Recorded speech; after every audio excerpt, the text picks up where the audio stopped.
Hi hello you welcome back to Ramareddy maths academy. ఇదేంటంటే నేను ఇప్పుడు చెప్పినటువంటి లాజిక్స్ మీరు ఏదైతే గుర్తుపెట్టుకుంటారో ఈ formulas it's very very important and damn sure question. చాలామంది ఏంటంటే డిఎం టఫ్ అనుకుంటారు, కానీ డిఎం అనేది వెరీ వెరీ ఈజీ. డిఎంలో పక్కా క్వశ్చన్ ఏంటంటే ఒకటి ట్రూత్ టేబుల్. ఓకే, మనకు ఒక స్టేట్మెంట్ ఇచ్చేసి by using truth table check చేయమంటారు. అండ్ ఇంకొకటి without truth table logical equivalence రాయమంటారు. This is related to logical equivalence without truth table. ఇంకొకటి ట్రూత్ టేబుల్ గుర్తుపెట్టుకోవడం దట్ ఈస్ వెరీ ఈజీ. దానికి నేను మంచి ఎగ్జాంపుల్స్తో ఎక్స్ప్లెయిన్ చేశాను, చాలా బాగా చేస్తారు నాకు తెలుసు. కానీ వితౌట్ ట్రూత్ టేబుల్ అన్నప్పుడు మనము ఏం యూజ్ చేయాలంటే లాస్ ఆఫ్ లాజిక్ యూజ్ చేస్తాము. లా ఆఫ్ లాజిక్ ఇది ఏంటి అని అంటే వెరీ సింపుల్. ఈ 10 లాస్ మీకు గనక తెలుసుంటే ఎలాంటి ప్రాబ్లం ఇచ్చినా ఈజీగా చేస్తారు. నాకు వీలైనంత డీటెయిల్డ్గా ఓకే నేను మీకు చెప్పడానికి ట్రై చేస్తాను, ఆ విధంగా గుర్తుపెట్టుకోండి. ఓకే, ప్రాక్టీస్ని బట్టి వస్తుంది. First of all idempotent law. Madam idempotent law అంటే మనకి ఎలా గుర్తుపెట్టుకోవాలి అంటారు. నేను ఈ డిఎంని అబ్స్ట్రాక్ట్ ఆల్జిబ్రాకి లింకప్ చేసి చెప్తున్నాను. అబ్స్ట్రాక్ట్ ఆల్జిబ్రాలో ఒకటి ఉంటుంది, A square is equal to A అయినప్పుడు A is the idempotent element అంటారు. లైక్ దట్ ఏమంటున్నాను నేను, A square is equal to A అయితే ఏని ఐడెంపోటెంట్ ఎలిమెంట్ అంటారు. జనరల్ థింగ్ అది.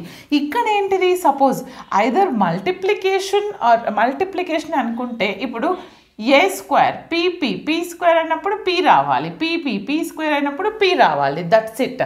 అంటే ఇక్కడ ఏంటంటే just second, it may be disjunction or conjunction. This is the disjunction or conjunction. ఏది తీసుకున్నప్పుడు P or P and P తీసుకున్నప్పుడు result must be P. Okay, logically equivalent to P. Like that you can remember the idempotent law. ఏ విధంగా గుర్తుపెట్టుకోవాలి నాన్న, a square is equal to a కాబట్టి మనకి P or P and P ఏది చేసినా పీకి ఈక్వల్ అవ్వాలి లాజికల్లీ. That is the idempotent law. తర్వాత ఇన్వర్స్ అంటే మనకి తెలుసు ఏకి ఇన్వర్స్, ఏకి multiplicative inverse 1/a, additive inverse ఏంటిది -a. Like that. ఏముంది, సపోజ్ ఏం లేదండి, ఒక్కటి గుర్తుపెట్టుకోవాల్సింది, ఏ పీకి ఇన్వర్స్ నెగేషన్ పీ. అవునా, ఆర్ వచ్చినప్పుడు ట్రూ వస్తుంది, పీకి inverse negation p. Okay, inverse అంటే మనకి రివర్స్, లైక్ పీకి ఇన్వర్స్ 1/p మల్టిప్లికేషన్లో, అడిషన్లో -p. అవునా, ఇక్కడ ఏమంటున్నానంటే పీకి ఇన్వర్స్ నెగేషన్ p అయినప్పుడు under this is the disjunction. Okay, మనకేమొస్తుందంటే డిస్జంక్షన్ ఆర్ తీసుకుంటే ట్రూ రావాలి, కంజంక్షన్ అండ్ తీసుకున్నప్పుడు ఫాల్స్ రావాలి. That is just simple. You can remember p or negation P is always true and p and negation P is always false. That is the inverse law. ఈ విధంగా గుర్తుపెట్టుకోవాలి నాన్న. ఇంకొకటి domination లా అంటే very simple. ఏంటంటే ఏం లేదండి, ఇప్పుడు ఏదైనా మీరు స్టేట్మెంట్ ఇది తీసుకున్నప్పుడు if you consider any proportion, okay P/Q any proportion statement తీసుకున్నప్పుడు P/Q ట్రూ అవ్వాలి. ఎప్పుడు ట్రూ అవుతుంది, anyone is true, this is true, domination law. And if anyone is false and this is false. Like that you can remember. Commutative అంటే ఏంటిదండి, A plus B is equal to B plus A. మనం చిన్న క్లాస్లో చూసాము. కామ్యుటేటివ్ అంటే ఏంటిది, అడిషన్లో చూస్తే A plus B అయినప్పుడు B ప్లస్ A అయితే కామ్యుటేటివ్ లా అంటాం. ఆర్ మల్టిప్లికేషన్ అంటే ఎలా రాస్తాం, AB is equal to BA. ఏం లేదబ్బా, 2 + 3ని 3 + 2 అని కూడా రాయొచ్చు. అవునా, అదే చెప్తున్నాను ఇక్కడ. P/Q it is logically equivalent to, ఇది A ఇది B అనుకో, P/Qని QRP అని రాయొచ్చు. Okay, remember like that. అప్పుడు P అండ్ Qని కూడా లాజికల్ ఈక్వివలెన్స్లో ఏమని రాయొచ్చు, Q అండ్ P అని రాయొచ్చు. Okay, like that you can remember this law. తర్వాత అబ్జార్ప్షన్ లా అంటే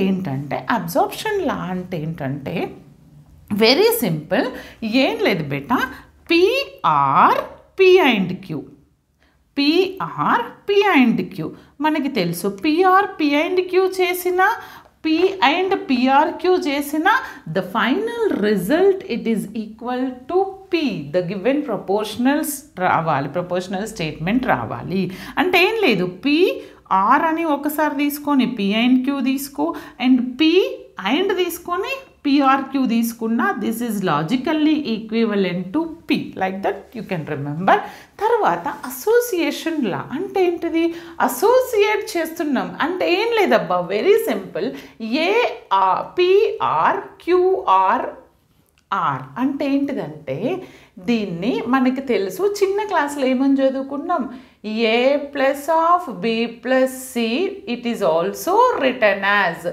ఏం లేదు, ఒక పని చేయండి, A plus B plus C ఇట్లుంది కదా, దీనికి ఫస్ట్ ఇక్కడ బ్రాకెట్ పెడతాం కదా, ఇటువైపు వెళ్తే ఇక్కడ పెడతాం, అదే చేశాను. పిఆర్క్యూఆర్ రాసి ఇక్కడ ఈ రెండింటికి, okay, like B plus C, ఇక్కడ ఈ రెండింటికి ఏ ప్లస్ బి దీనికి, okay, like that you can remember. ఇది ఆర్ ఉన్నప్పుడు, ఓకే. మరి అండ్ ఉన్నప్పుడు ఏంటిది, అండ్ ఉన్నప్పుడు కూడా same, P and Q and R ఉంటే దీన్ని పి అండ్ క్యూ అని రాయొచ్చు, అండ్ ఆర్ అంటే simplify this statement, then after that this, okay, like that you can remember, very simple. తర్వాత డిమార్గన్ లాస్, ఇది చాలాసార్లు మనం యూజ్ చేస్తాము ఈ ప్రాబ్లమ్స్లో. అది ఎలా అంటే, negation of any statement, either it may be conjunction or it may be disjunction, conjunction of two propositionals or disjunction of two propositions. Any two propositions కి conjunction అప్లై చేసిన, disjunction అప్లై చేసిన, ఫైనల్గా ఏం రావాలంటే negation of this PRQ, we can, it is logically equivalent to negation P, R will become to and. ఎందుకని negation డిమార్గన్, negation Q, మళ్ళీ negation P and will become to R, negation Q, like that you can remember. And distributive law అంటే ఏంటిదబ్బా, ఏం లేదు, A plus B plus C or, లేదంటే మీకు అర్థం కావడానికి సింపుల్గా చెప్తాను, A plus of B minus C ఇలా ఉందనుకో, suppose two are different symbols, దాన్ని ఎలా రాస్తామంటే, ఒకటి ఏ ప్లస్ బి, ఒకటి ఏం రాస్తాం, ఏ ప్లస్ బి, మళ్ళీ ఇది minus common, A plus C, ఈ విధంగా. అంటే ఫస్ట్ ఏం లేదు, పిఆర్క్యూ అని రాస్తాం, and is common, and P or అని రాస్తాం, okay, like that you can remember. తర్వాత పి అండ్ క్యూఆర్ని కూడా same, P and Q or, P and R, okay. తర్వాత లా ఆఫ్ డబుల్ నెగేషన్ అంటే ఏంటి, డబుల్ నెగేషన్ అంటే negation of negation P is always the given proportion, okay. తర్వాత identity law, identity అంటే ఏంటి అని అంటే, very simple, P or false ఉన్నప్పుడు కూడా పి రావాలి, పి అండ్ ట్రూ ఉన్నప్పుడు కూడా పి రావాలి, okay. With respect to, this is what, with respect to the disjunction you will get the proportion, and with respect to the conjunction అంటే true ఉండాలి compulsory, కంజంక్షన్లో అప్పుడే P వస్తుంది, but డిస్జంక్షన్లో falls ఉన్నా కానీ P వస్తుంది, okay. You can remember all these formulas. ఈ formulas వస్తే మనం ఇవి బేస్ చేసుకొని నేను ఏ విధంగా సాల్వ్ చేయాలి, previous year questions each and every one మనం డిస్కస్ చేయడం జరుగుతుంది ఈ రోజు నుంచి. ఇప్పుడు ఒక సింపుల్ వన్ చూద్దామండి. Just note down all the formulas, remember and recollect. చూడండి అమ్మా, నాకు ఇక్కడ ఏమి ఇచ్చారు, ఏం చేయాలి, ఫస్ట్ చూడండి, ఒక స్టేట్మెంట్ ఇచ్చారు, ఏమని ఇచ్చారు, P implies with in the brackets Q implies R అయినప్పుడు మనం logically equivalent to P and Q implies R అని ప్రూవ్ చేయాలి. Using without truth table show that the given statement is logically equivalent. Logically equivalent అంటే ఏంటిది? మీరు ఇది తీసుకున్నప్పుడు ఇది రావాలి, అవునా? Now I am going to consider the LHS part by using all these laws. ఈ లాస్ అన్ని యూజ్ చేసి నేను ప్రూవ్ చేస్తాను. అది ఎలా అంటే, first consider the given LHS part. బేటా ఏమని ఇచ్చారు? LHS P implies Q implies R. మరి ఈ స్టేట్మెంట్ ఉన్నప్పుడు మనకి కండిషనల్, ఈ స్టేట్మెంట్ ఉన్నప్పుడు మనకి ఒకటి తెలుసు, ఏంటిది? P implies Q అయితే వాట్ ఈస్ ద ఫార్ములా? మీరు ఫస్ట్ వీడియోస్ పర్ఫెక్ట్ ఉండాలండి, అప్పుడే ఈజీగా ఉంటుంది. కావాలంటే ఇక్కడ రాస్తాను చూడండి. P implies Q అంటే దీన్ని మనం ఏమని రాయొచ్చు? negation P or Q. P implies Q అంటే negation P or Q, అవునా? ఇప్పుడు ఒకటి చూడండి నాన్న, ఇది మన P స్టేట్మెంటు, ఇది మన Q స్టేట్మెంట్ అనుకుంటే P implies Q అంటే negation P. Negation P. P అంటే ఏంటిది? ఇది కదా, మీకు అర్థం కావడానికి రెడ్ మార్క్తో రాశాను. నెగేషన్ P, దీనికి నెగేషన్ పెట్టాలి, R సింబల్ పెట్టి సెకండ్ ప్రపోర్షన్కి, దీనికి ఈ ప్రపోర్షనల్ స్టేట్మెంట్కి Q రాయాలి.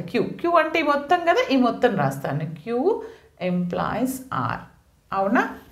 దేని నుంచి? P implies Q నుండి. మళ్ళీ సేమ్ ఇక్కడ నేను ఈ ఇంప్లాయిస్ సింబల్ తీసేయడానికి సేమ్ ఇదే condition.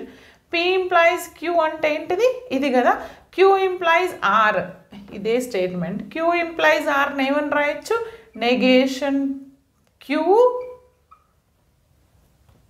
Negation Q R, R. ఇదే Q Rకి, Q implies Rని ఈ విధంగా రాయొచ్చు. అప్పుడు ఏమని రాస్తాను? నెగేషన్ P, ఈ R యాజ్ ఇట్ ఈస్, దీన్ని ఏమని రాయొచ్చు? Negation Q R R, negation Q R R. ఇలా ఉన్న తర్వాత మనకు కావాల్సింది ఇది, అవునా? ఇంకా ఏం చేయాలంటే, ఇది ఎలా ఉంది ఒక్కసారి అబ్జర్వ్ చేయండి నాన్న.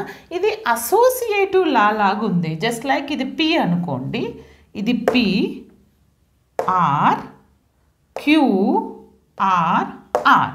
ఇక్కడ ఉంది P R Q R Rని PR Q R R అంటే బ్రాకెట్ని ముందుకు పెట్టవచ్చు, అవునా? ఇప్పుడు ఏమని రాస్తానంటే P R negation Q అని రాసి R, సిన్స్ ఫ్రమ్ అసోసియేటివ్ లా అని రాయండి నాన్న. కానీ మనకు ఒక్కటి తెలుసు. ఏమని తెలుసు అంటే, ఇది చూడంగానే మీ మైండ్లో రావాలి, ఏంటది? What is our De Morgan laws? De Morgan law ఏం చెప్తుంది? Negation P and negation Q, negation P or negation Q ఇలా ఉంటే డిమార్గన్ లా ఏమని రాయొచ్చు? నెగేషన్ కామన్ తీసేసి R ఉంటే అండ్ అవుతుంది, P అండ్ Q. ఓకే, ఈ విధంగా రాయొచ్చు. సిన్స్ ఫ్రమ్ అవర్, ఇది ఉందండి, నేను ఇది రాశాను. Okay, or or, since from our De Morgan's law. మీది ఇవన్నీ వచ్చుంటేనే ఎగ్జామ్లో రాయగలుగుతారు. ఓకేనా? ప్రీవియస్ క్వశ్చన్స్ అన్నీ మనం సాల్వ్ చేస్తామండి నెక్స్ట్ వీడియోలో, without logical without truth table. Okay, ఇలా రాసాము. ఒక్కసారి బాగా అబ్జర్వ్ చేయండి, యూజ్ యువర్ బ్రెయిన్. ఎందుకంటే negation of some proportion or Q అంటే ఏంటిది? Negation of some proportion or Q అంటే ఇండైరెక్ట్గా నెగేషన్ ఆఫ్ ప్రపోర్షన్ ఆర్ క్యూని మనం P ఇంప్లాయిస్ క్యూ అని రాయొచ్చు, అవునా? మరి ఇక్కడ P అంటే ఏంటిది? ఈ మొత్తం. ఓకే, ఏమని రాయొచ్చు? P implies queue. P ఏంటిది ఇక్కడ నాకు? Logical equivalent P. P అంటే ఈ మొత్తం కదా. నెగేషన్ P ఆర్ క్యూని P ఇంప్లాయిస్ క్యూ అని రాయొచ్చు. నెగేషన్ P అంటే ఏంటిది? ఈ మొత్తం. P ఆర్ కదా నాన్న, నేను అండ్ పెట్టినాను. కరెక్టే. P and Q. P negation P అంటే P రాయండి, ఇంప్లాయిస్ క్యూ అంటే ఆర్ కదా, ఆర్ రాయండి. ఒక్కసారి చెక్ చేసుకోండి, నాకు కావాల్సినటువంటి RHS వచ్చిందా? Therefore P implies Q implies R, which is logically equivalent to P and Q implies R అంటే ఎల్హెచ్ఎస్ తీసుకుంటే ఆర్హెచ్ఎస్ వచ్చింది. అంటే మీకు ఈ లాజికల్, ఈ లా ఆఫ్ లాజిక్స్, ఈ లాస్ అన్నీ మీరు పర్ఫెక్ట్ ఉంటేనే ఇలాంటి క్వశ్చన్స్ సాల్వ్ చేస్తారు. నెక్స్ట్ వీడియో నుంచి ప్రీవియస్ 2 yearsగా మనకు అడిగినటువంటి రెగ్యులర్ సప్లీ ఎగ్జామ్లో ఉన్నటువంటి క్వశ్చన్స్ సాల్వ్ చేద్దామండి. All the best. Thanks for watching. బాగా చదవండి, ఎగ్జామ్ ప్రిపరేషన్ స్టార్ట్ చేయండి. ఓకే.